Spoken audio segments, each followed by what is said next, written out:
Assalamualaikum warahmatullahi wabarakatuh. Alhamdulillahirabbil alamin. Hari ini kita akan belajar bab 5 tentang kurban. Pelajaran yaitu fikih. Sebelum belajar, mari kita bersama-sama membacakan basmalah. Bismillahirrahmanirrahim. Semoga pembelajarannya diberikan kemudahan dan diberi ilmu yang lebih bermanfaat, berkah untuk kita semua. Disiapkan alat tulisnya karena ada beberapa yang harus dicatat. Baik, yaitu yang pertama, pengertian kurban. Kurban menurut bahasa artinya dekat atau mendekati. Sedangkan menurut istilah kurban adalah penyembelihan binatang ternak yang dilakukan pada hari raya Idul Adha, yakni pada tanggal 10 Zulhijjah dan hari Tasyrik, yaitu tanggal 11, 12, dan 13 Zulhijjah, dengan tujuan untuk mendekatkan diri kepada Allah Subhanahu wa Ta'ala. Nah, ini tentang pengertian kurban. Jadi kurban itu dari kata koroba, yaitu artinya dekat atau mendekati. Sedangkan menurut istilah yaitu mendekatkan diri kepada Allah Subhanahu wa Ta'ala dengan cara menyembelih hewan kurban pada tanggal 10 Zulhijjah yang disebut Idul Adha dan hari-hari Tasyrik 11, 12, 13 Zulhijjah. Kemudian hukum kurban. Kurban hukumnya adalah sunnah muakkad atau sunnah yang sangat dianjurkan bagi orang yang mempunyai kecukupan atau berkurban untuk berkurban. Tidak salah nih ya, untuk berkurban. Akan tetapi apabila seseorang bernazar untuk berkurban, maka itu hukumnya wajib. Apabila kurban nazar, maka seluruh daging kurban wajib dibagikan kepada fakir miskin, dan yang berkurban tidak boleh makan daging itu. Bukan gitu, tapi itu ya. Dan jika kurban sunnah, maka yang berkurban boleh memakan sebagian kecil dari daging atau dari hewan berkurbannya. Daging kurban tidak boleh dijual, termasuk yaitu kulitnya. Nah, di sini hukum kurban. Jadi hukum kurban itu adalah sunat muakkad. Bagaimana orang yang nazar? Kalau dinazarkan untuk kurban atau akan kurban, itu hukumnya wajib, harus dilaksanakan kurbannya. Kemudian bagaimana cara pembagian dagingnya? Ya tadi dibagikan kepada bagi orang yang miskin, kecuali orang yang nazar boleh memakan daging kurban tersebut. Tapi kalau kurbannya kurban sunnah, boleh sebagian kecil memakan daging kurban. Dan daging kurban itu tidak boleh dijual, termasuk kulitnya ya, jangan dijual. Kalau bisa itu dimasak atau diolah dan dibagikan juga kepada fakir miskin. Untuk selanjutnya, adapun persyaratan dalam pelaksanaan ibadah kurban ada sebagai berikut. Ini pelaksanaannya. 1. Persyaratan dalam pelaksanaan ibadah kurban. 1.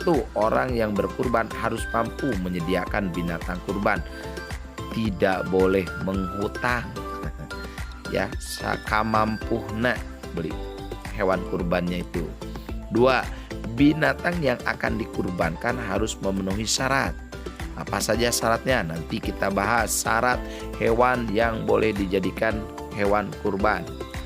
Yang ketiga, orang yang melakukan kurban beragama Islam. Itu adalah persyaratan dalam melaksanakan ibadah kurban. Jadi ada 3 syarat untuk pelaksanaan ibadah. Selanjutnya, syarat binatang kurban. Apa saja syarat binatang kurban itu?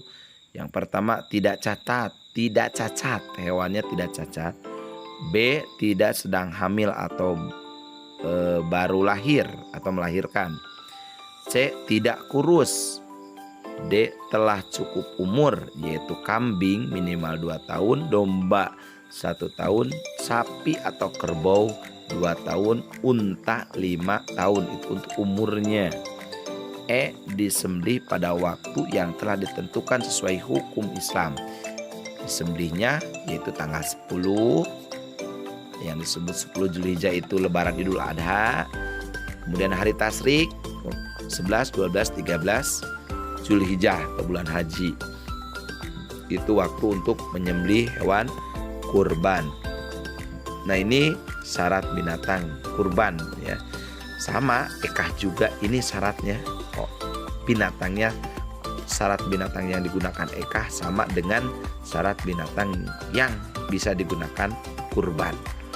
Tidak cacat, tidak sedang hamil atau baru melahirkan, tidak kurus, tidak cukup umur, disembelih pada waktu yang telah ditentukan sesuai hukum Islam. Baik, selanjutnya kita bahas B, dalil-dalil kurban.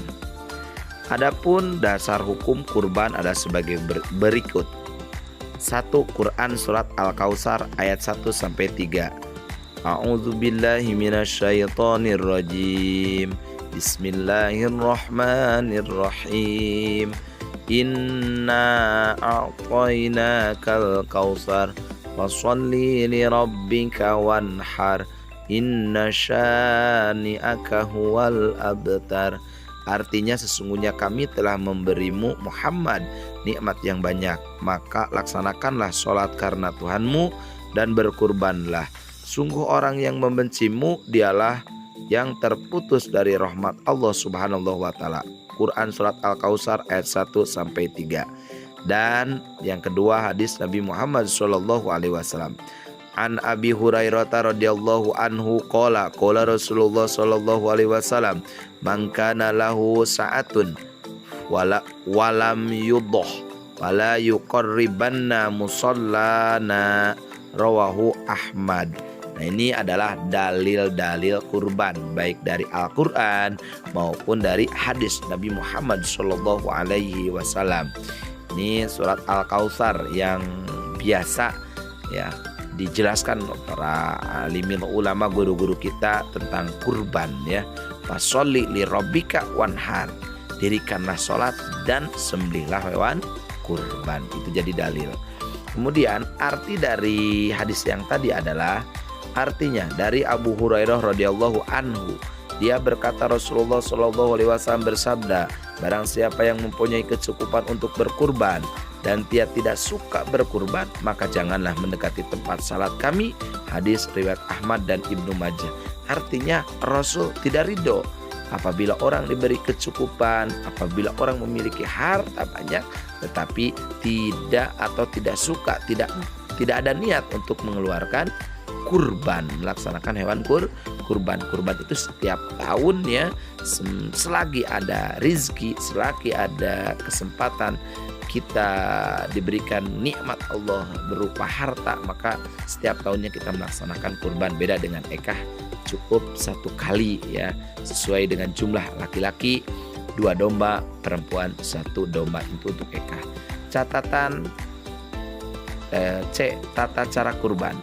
Hal-hal yang berkaitan dengan tata cara pelaksanaan kurban adalah sebagai berikut.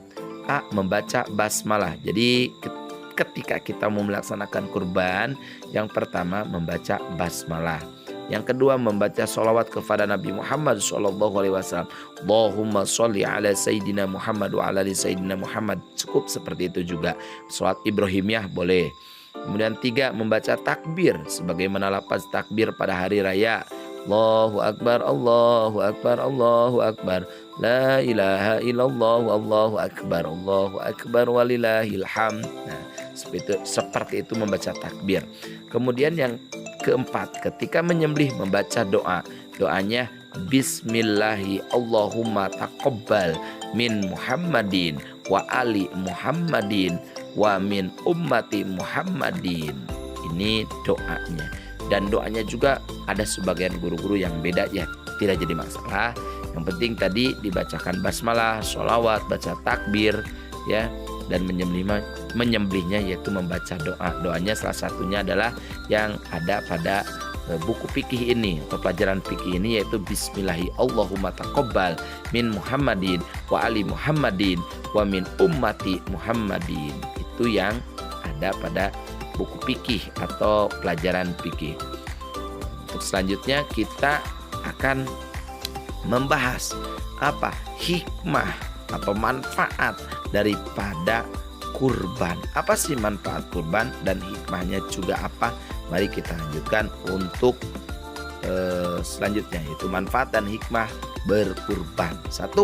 Mendekatkan diri kepada Allah Subhanahu wa taala.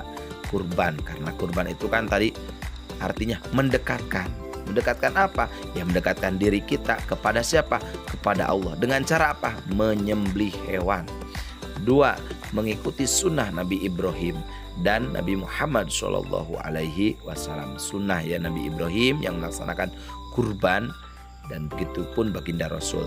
Kemudian 3. Menumbuhkan sifat dermawan karena membagikan sebagian harta kita melalui daging kurban tersebut kepada orang-orang miskin ya, atau orang-orang yang ada tetangga kita. 4. Membersihkan harta kita jadi lebih suci, lebih bersih lagi ya. Harta kita akan dipermudah oleh Allah Subhanahu wa taala apabila kita bisa melaksanakan kurban. 5. Rasa syukur atas nikmat Allah Subhanahu wa taala. Allah memberikan kenikmatan setiap tahunnya kepada kita. Pada tanggal 10, 11, 12, 13 Zulhijjah kita bersyukur kepada Allah dengan cara berkurban. 6. Membantu fakir miskin, membahagiakan mereka. Setiap hari Idul Adha mereka mendapatkan sebagian daging yang kita berikan hewan kurban kita. Itu adalah manfaat dan hikmah daripada kurban.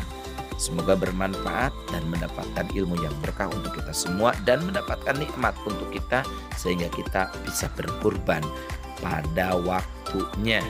Allahumma amin ya Allah ya rabbal alamin. Terima kasih. Kita tutup dengan membaca hamdalah bersama-sama. Alhamdulillah ya rabbil alamin. Wassalamualaikum warahmatullahi wabarakatuh.